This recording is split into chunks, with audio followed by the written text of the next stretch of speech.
1971 সনের ডিসেম্বরের একটা দিন পরম পূজনীয় শ্রী শ্রী বাবামণি পদার্পণ করেছেন আমার কাঠিহারস্থ সরকারি বাসভবনে। বাড়ির লোকে লোকারণ্য, এরই মধ্যে পরম পূজনীয়া দিদিমণিকে একলা পেয়ে তাঁকে আমরা আমাদের কর্তব্য সম্বন্ধে কিছু বলতে অনুরোধ জানালাম।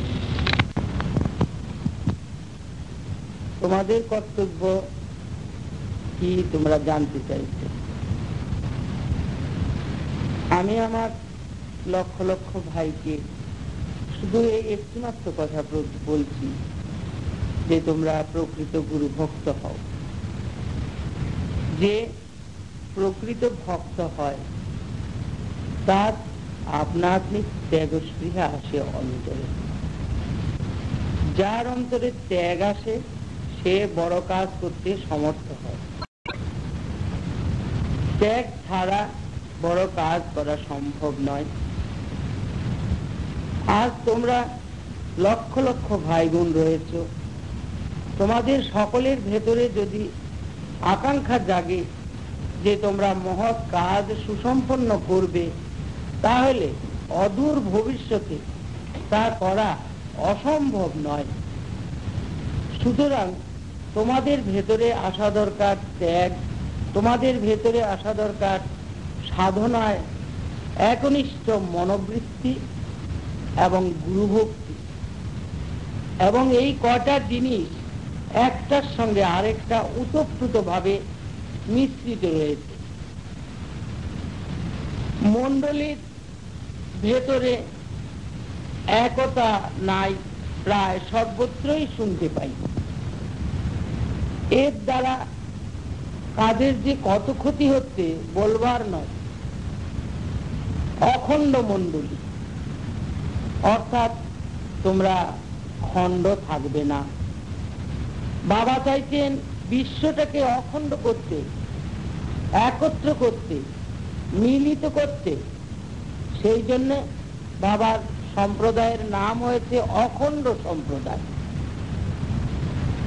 আমাদের বাবামণি বিশ্বকে আজ একত্র করতে চাইছেন, আর আমরা ভাইয়েরা বোনেরা একত্র মিলিত হয়ে পারছি না কাজ করতে। কেননা সমবেত উপাসনায় নাই আমাদের রুচি। সমবেত উপাসনা যদি আমরা সকলে নিয়মিত ভাবে করি, সাধন ভজন করি, তাহলে দেখা যাবে আমরা পারবো বিশ্বকে ভালোবাসতে। বিশ্ব পিতাকে যে ভালোবাসে সেই বিশ্ব প্রেমিক হতে পারে। তোমরা প্রত্যেকে বিশ্ব প্রেমিক হও, তাহলে দেখবে বাবার প্রকৃত সন্তান বলে তোমরা পরিচয় দিতে পারবে। নতুবা শুধু আমরা অখণ্ড অখণ্ড এই বলে চিৎকার করে তো লাভ নেই। বাবার কাছে অখণ্ড এবং অনখণ্ড সকলেই সমান। বাবা সমগ্র বিশ্বের কল্যাণের দিকে তাকিয়ে কাজ করছেন।